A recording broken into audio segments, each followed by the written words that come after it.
Now that you got your model UV unwrapped, it's finally time to texture it. To start, we'll go to the Texture Paint tab. We'll go to Textures, Base Color. Now with texture size, you want to have them being based off the powers of 2.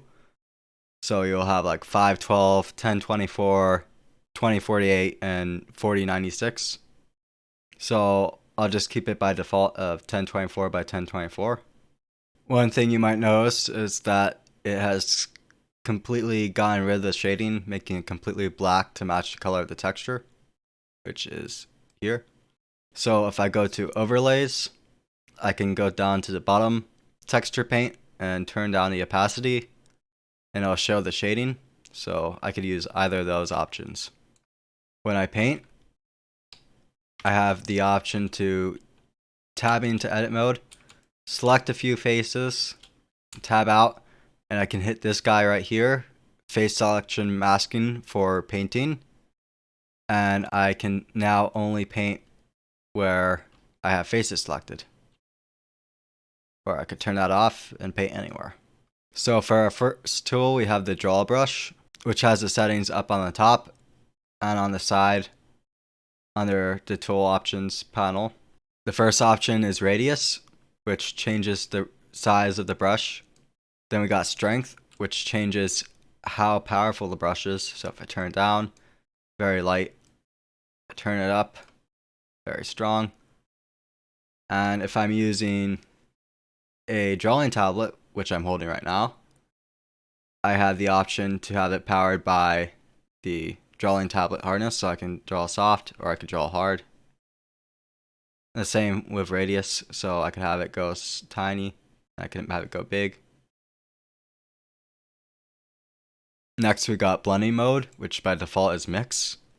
And this works like the blending modes in Photoshop. So at first I can just add on top. Let's say I go halfway and go to multiply. I'll make it darker. If I go to screen, I'll make it brighter. And all these are just a different math as to how these colors get added onto it. Next we got palettes, so I'll add a new one.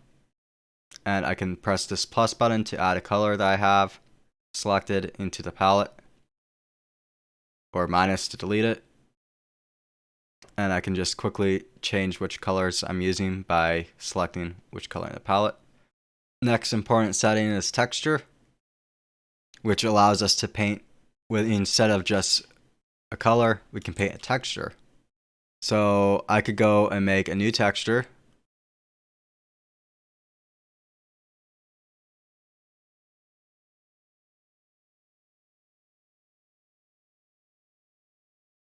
So I quickly painted a texture that I could maybe use for like a stylized rock to paint on.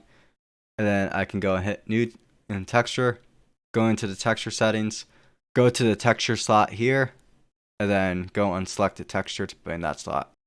And now when I go back to the brush settings, I have it under texture. And now I can paint this texture on. And by choosing different colors, I can have it tinted. So if I just go to white, it'll be the default, and I can paint this texture on. Now there's a few different mapping settings. By default you go with tiled, which is good for tileable textures. I can also go by view plane, which just paints it on like this. I got 3D, which basically just goes on the X and Y plane and puts the texture here. And then if I paint it on the top, the texture will be shown. But if you go into the sides, it's going to end up being kind of stripy because the texture is going straight down and there's no other dimension.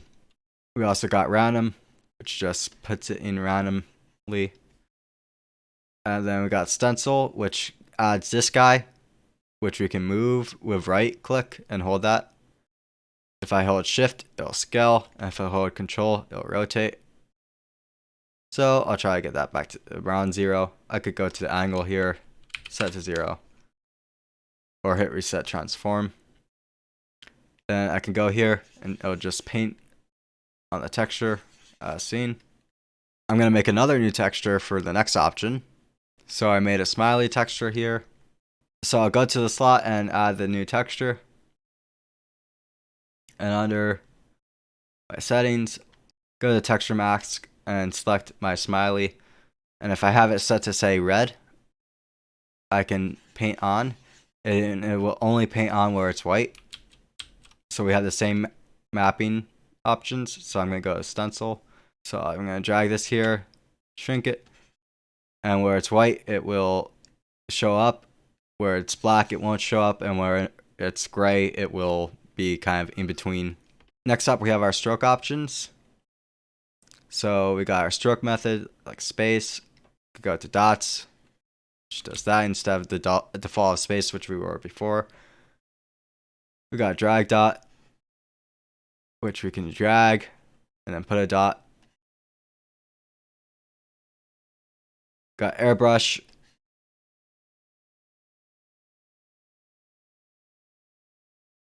We got anchored, which we click down and it will. So I'll go back to default of space.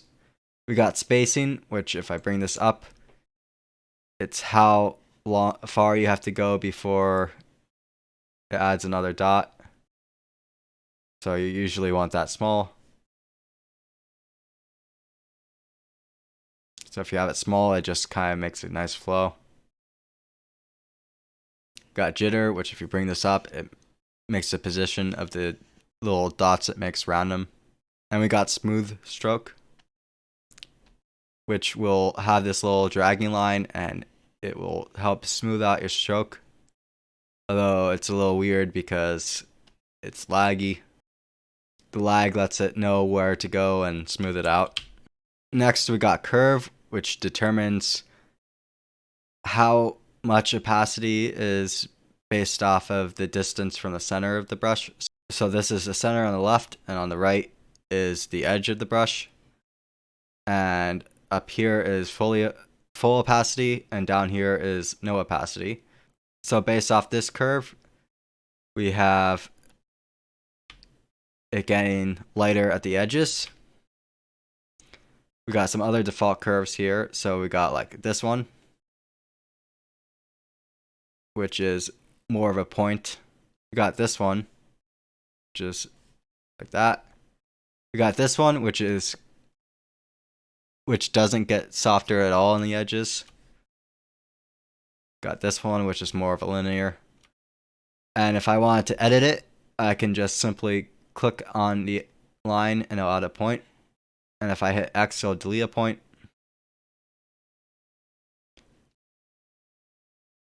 So if I wanted to make maybe a perfect circle, I can make a bump like this, and it makes a circle. And if I say added more bumps, it'll make a target. So there's a lot you could do with this, and of course I could go back to the default ones down on the bottom. Next, we got our symmetry, which allows us to paint on mirrored. So if I hit X, you can see that's mirrored there. If I hit Z, you'll see that it mirrored it down there. And last, we got our project paint options, which determine how to put the paint on based off like angles and such. So we have our normal angles here. So if I paint on like this eyebrow here, see, looks like that at 80. If I brought it down to 0, it's much more affected by the angle. We got bleed, which determines how much off the edges we go on here.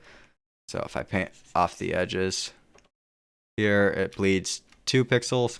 If I brought that up all the way to 8, it'll go farther off the edges.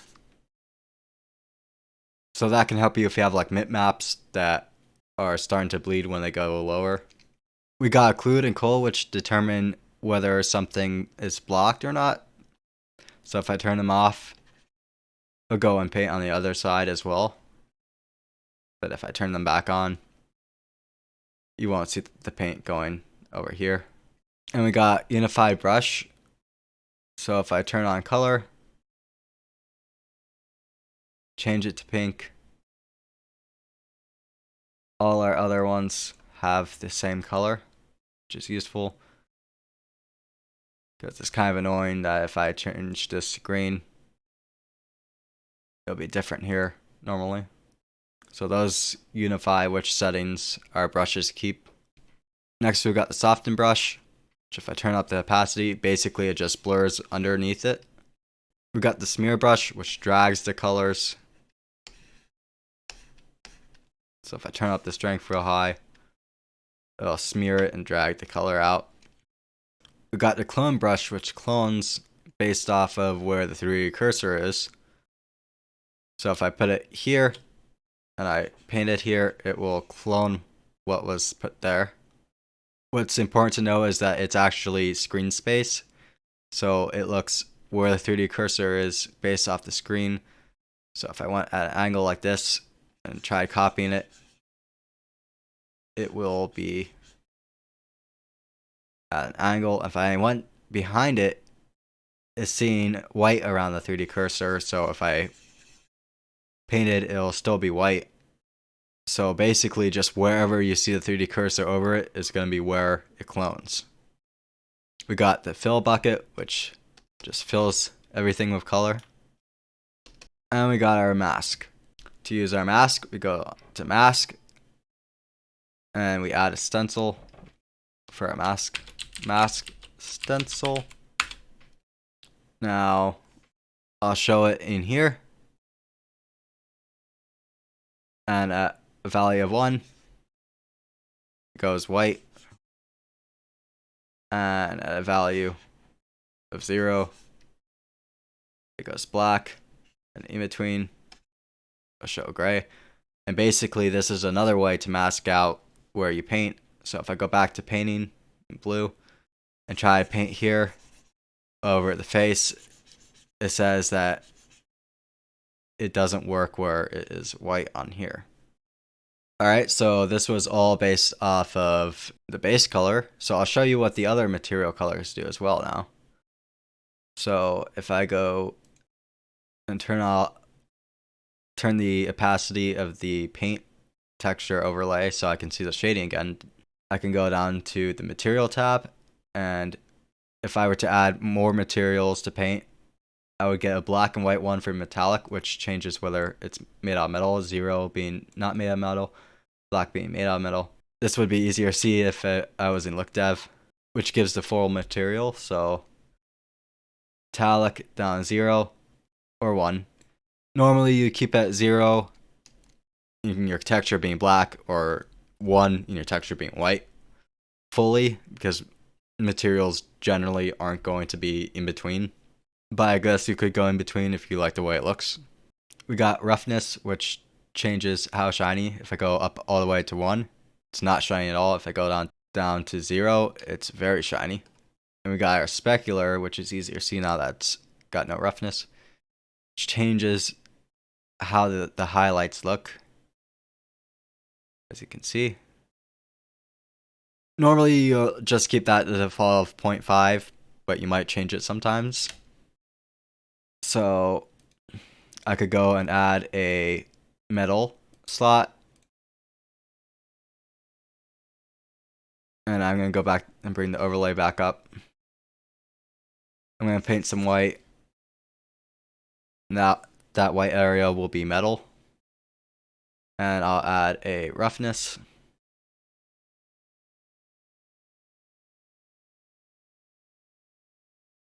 Give some different colors. So those would determine how rough it is in those areas. Next we got our normal map. A normal map is basically mostly purple, and it's got like some greens, blues, and pinks in it. And what it does is it basically stores the angle of the surface normals. And you can affect which way the surface is pointed, which gives it the illusion of having more surface detail. So you can make it look like things are going out at an angle or in at an angle. It's not really possible to paint this right directly, but you can go and paint a bump map and bake the bump map into your normal map. Or you could sculpt a high poly version and and bake the normals of the high poly version into the low poly one where you'll put in the normal map. So a bump map is, again, just white and black. So I'll start, add some white, add some black, and if I go back to here, turn it down, you'll see that we got these areas going in and out based off illusions. And we got some areas which are shiny, some areas like here that looks like it's metal. And there's also the displacement map, which is just a bump map, but instead of going based off an illusion, it works by actually moving the vertices in and out. So you might have like an animated displacement map in a game, and you might put it on your water, and it'll make big waves. And you might put a normal map or a bump map, and have those animated to make your smaller ripples. Or you could do the same thing with like a landscape. You have bigger bumps added with a displacement map, and small little detail bumps added with your normal map. Next, we could go into shading, and we'll see how this works. We'll see that we have each of these colors going into this principal BSDF node. So a base color going to our base color, our metallic going to our metallic, and our roughness texture going to our roughness. And the bump map goes into a bump and then normal. So if I wanted to, I could actually just plug in, say, the base color into my roughness, and it will affect it by itself. And if I wanted to, I could also Shift A, add a color ramp. Then I could affect how much these work. So I could then adjust the colors from the texture. I could also take my bump map and turn it into a normal map by hitting Shift A, image, click it down, typing the name of normal, hitting OK, and then I can go ahead and go into this render settings. Right now, at least, there's no bake settings for Eevee, so I'll go to cycles. We got our render settings, which determines the quality of our render and also our bake render. So for now, I'm just gonna go to 1 for the samples here, just to make it very quick, but not necessarily high quality. So you might want that higher. Then you go down to the bottom here, bake, hit in bake type, normal. Make sure I have my normal texture in the node editor selected, and hit bake, and it will take my bump map and bake a normal map out of it. Which, if I wanted to use the normal map instead of my bump, I could go into color. I could add a normal map node, put it here, drag this color in there, drag this normal here. Now we got our normal maps. And before you baked it, you could have changed the strength and the distance here to affect the strength and distance of the normal map that you would have made. Now I opened the rocket I UV mapped in the last video, so now we can go and do a quick texture paint of it. So first I'm going to make sure that I have one material called rocket, and I'm going to go and put that in every single one of my, I'm going to have that on all my different things. And I'm going to go set the base color to red for now, just so that I can see it easily, and go to look dev. And now I know that I need this to be set to rocket and this to be set to rocket.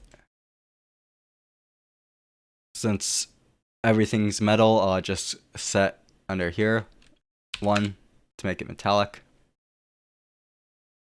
And then I'll select my main body, go to texture paint, and I will go and go to the tools, add my base color, which I'll set to white for now. And now we got our base color.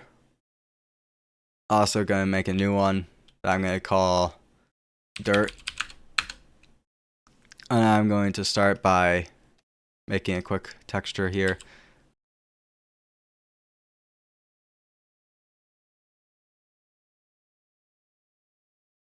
And anyway, that's some dirt that I can use. And I'll go back to my standard base color.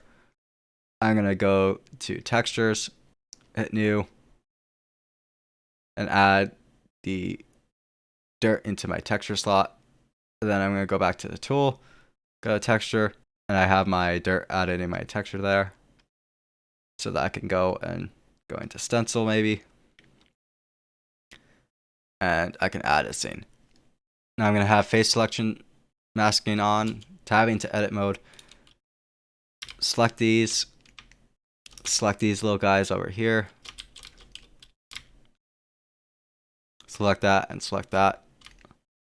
And tab, and now I'm going to add in these details. And real quickly paint them in.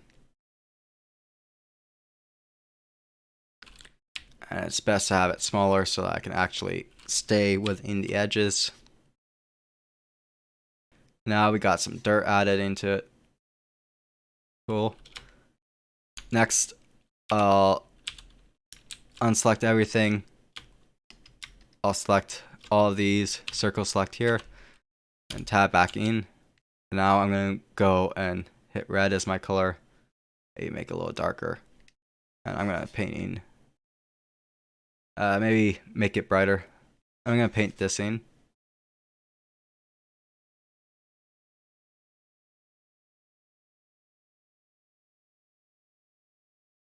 Maybe go darker and add just a bit of darkness. Next, I'm going to go to the bottom here. Grab these. Wireframe. Circle select those. And then go back to solid. And now I'm going to go and a little bit darker gray.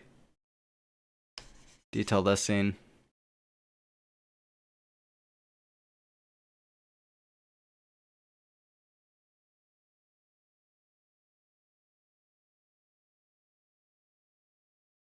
Next up, I'm going to actually select the window. So I'm going to go to Control Tab, Object Mode, select the window, Control Tab, Texture Paint.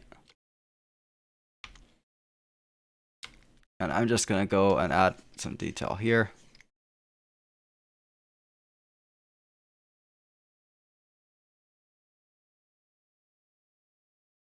And kind of luckily, I ended up getting some white outlines here on these corners just because it's harder to paint there, which actually looks pretty nice. I'm going to turn up to black closer for this center circle area. And I'm going to go and select these. More of these. Z. Grab those. And turn on the face selection masking. And try to paint this in much darker black color for the window. Now I'm going to go Control Tab, Object Mode, grab a fin, Control Tab, Texture Paint. I'm going to go back to a reddish color and paint on some red.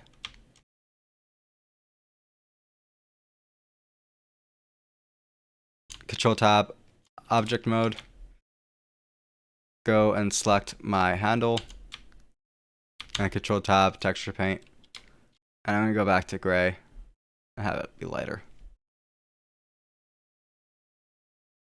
Maybe even go in here to get those edges a little better. Make it smaller.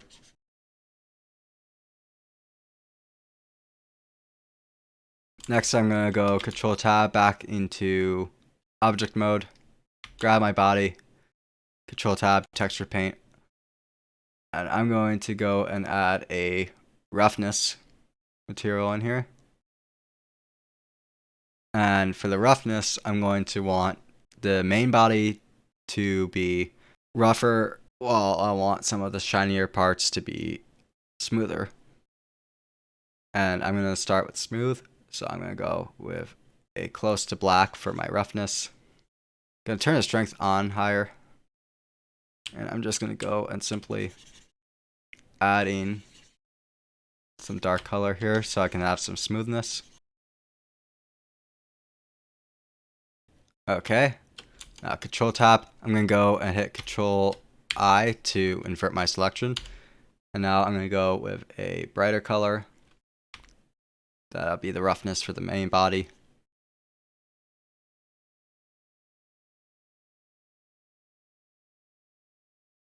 Gonna go and hit Control Tab, Object Mode, grab a fin, Control Tab, Texture Paint. And I'm just gonna go and paint this with the same. Now I'm gonna go into Control Tab, and I'm gonna go back to Object Mode. I'll grab the handle first, Control Tab, Texture Paint. I think I want this to be shiny again, more of a chrome. So I'm gonna go and grab this and just slowly paint it. And I'll probably go in here actually, because that'll be easier. And I'll go Control Tab, Object Mode, grab this, Control Tab, Texture Paint. And the main thing, I'm gonna have maybe more of a middle gray. Have it be shinier than the base.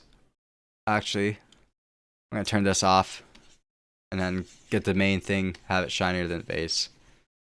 Now that my face selection mask is off, I can just paint everything. Now I'll turn it back on, and now I can only paint the center, and I'll go to black and make it nice and shiny. Right there. So now I have these two. I can go back to layout mode and go to look dev, and now we have our rocket. So I think I might have actually gone a little too shiny. So I could go to my shading tab, and I can go ahead and modify the roughness with a color ramp. So I'll go Shift A, search color ramp, put it right here, and I'll try to affect it, make it brighter, more along the lines of that. Maybe bring the darks up higher, make it shinier, the shinier parts, and maybe less.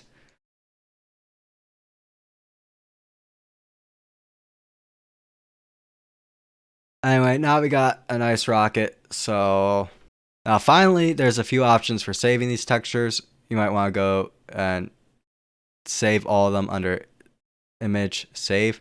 Make sure you save them before you close it up, because it will delete those. If you like this video, like, subscribe, and hit the notification bell to help me grow. Thank you.